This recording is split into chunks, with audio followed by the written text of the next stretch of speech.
Hello, my name is Vince Stack, and my particular area of focus that I chose was battery technology. Why batteries? Well, I chose batteries because battery technology has interested me for a very long time. And this is because of two things. First off, batteries have endured. And secondly, batteries are absolutely everywhere. You really can't go anywhere without seeing a battery. Why have batteries endured? Well, batteries are certainly not new. In fact, they were around all the way back in 1748 when Benjamin Franklin hypothesized about them and first coined the term battery. This was during his testing of electricity. There are not very many specific dates about the actual emergence of everyday batteries, but they did come into our commercial market for consumers around 1964. This was for over-the-counter batteries. Since then, they have become one of the largest used products out there. Where are batteries? Batteries are everywhere, just to reiterate. Here's a short list of which one of them you are probably using at this very second. Batteries are in phones, they're in computers, they're in cars, they're in buildings, and remotes such as remote controls or controllers for a video game, and tons more, almost too much to list. The technology itself. Well, all batteries work with the same simple physics. When a device is connected to a battery, an electrochemical reaction occurs. This reaction uses the chemicals to produce electricity to power whatever device they're plugged into. The limitations of batteries today are that they discharge fairly quickly and cannot power large things for very extended periods of time. Later on, we'll go into the actual chemical processes used and what kind of components are made up inside of batteries and what makes them work. What are different types of batteries? Well, there really are countless different types of different batteries to carry out different functions. These functions are from running an electric car to powering your Xbox controller, or even large machinery. Different batteries are used on different things that have different chemical makeups. When each battery has a different function, it has a different chemical makeup to handle the task it needs to fulfill. And this is because not all batteries can actually do something heavy like lift machinery or something small like just run your small little device. What are current trends in the technology? Well, the most common trend in battery technology is lithium-ion batteries.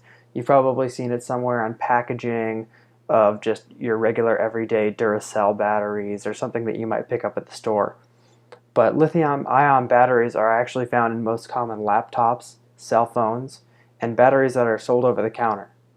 Lithium-ion batteries are popular for multiple reasons. They're light, they are rechargeable, they have a lot of energy compared to older batteries, which is the nickel hydride battery. That was the battery that predecessed the actual lithium-ion. And they hold their charge very well. Another thing to think about for lithium ion is they can actually be recharged at any time without fully discharging, which is a new technology and why it is so permeated the market. This is only a small list of the advantages that the lithium ion batteries actually hold over other types. There's so much. Applications. As mentioned many times before, the applications of batteries are nearly endless. They basically power your life. Batteries come in all shapes and sizes, such as the huge brick of a battery that you've probably seen in your car, to like a chip-sized battery that you probably don't even see in your phone. Batteries are most common in electronic devices and vehicles. If something is being powered by electricity, however, and does not have a cord, it's probably a battery doing the work. If technology for batteries continues to advance, we could be traveling great distances, computing new things, and reducing greenhouse gases without the use of anything but a battery. I talk about the greenhouse gases because there are several cars being developed. The Prius, which is out, everyone has one, or the Tesla, which I really like. It's completely run on only batteries. I've even seen new cars such as Ferraris or huge company cars like that coming out with batteries to assist the engine, adding more horsepower to the actual engine. And this reduces the greenhouse gas because if we could possibly convert to just batteries, then we wouldn't need to use any more gasoline. The development process. Batteries have been developed for a very long time. Many companies are now developing batteries for different uses. There's a huge amount of companies that do certain machinery batteries or phone batteries. All batteries are made in similar ways, but different materials and construction are what makes different batteries. The first battery, made by Volta, was created using a huge pile of 2,000 pairs of discs that had a current pass through them to create an output of electricity. Volta just did this experiment in his basement just to see what could be done, and through this experimentation he stumbled upon how batteries worked, and ever since then it's been continuing to get better and better. Today batteries use different materials, but all are made up of two parts, including Volta's, which had the exact same ideas, the anode and the cathode. These two objects are placed in a liquid substance called an electrolyte, and when their ends are connected, they can conduct electricity and even store it. This electricity is then released when the circuit is complete, such as when you flip a switch in your home or just turn on a console. What's the approach to the technology area? Well, batteries are so prevalent and refined today that the best approach to getting to the area would be actually just to join a large company that produces them or buys them. What would I best advise for it would be an electrical engineering degree or something similar like a circuit analysis. It'd be pivotal to entering into such a field, and that's how you could get into it. Going into this field alone would not be recommended. I wouldn't recommend it because if you want to succeed, you're going to need backing in a field where batteries are so prevalent everywhere. It would be extremely difficult to start off by yourself and try and figure out new ways. So I added some miscellaneous facts about batteries that I thought were really interesting. Americans by themselves actually purchase over 3 million dry cell batteries a year just to power household electronics such as radios or clocks or anything, which is a huge amount, thinking that you probably don't go to the store that often just to get batteries, especially since everything seems to be rechargeable nowadays.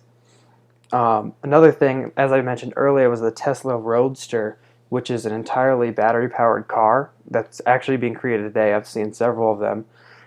It uses a battery pack with lithium-ion batteries, actually, and using only these batteries, it can actually travel over 200 miles in one charge, which is astounding for something today.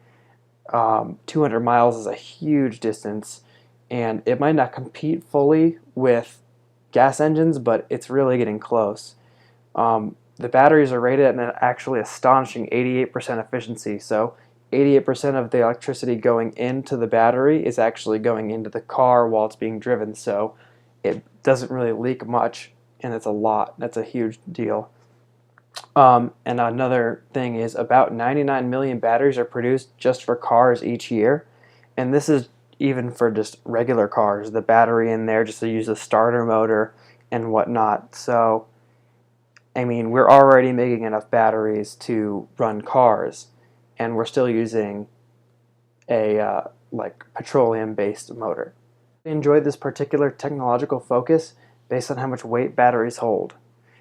The historical facts behind them is absolutely astonishing, and the rate at which we consume them is off the charts.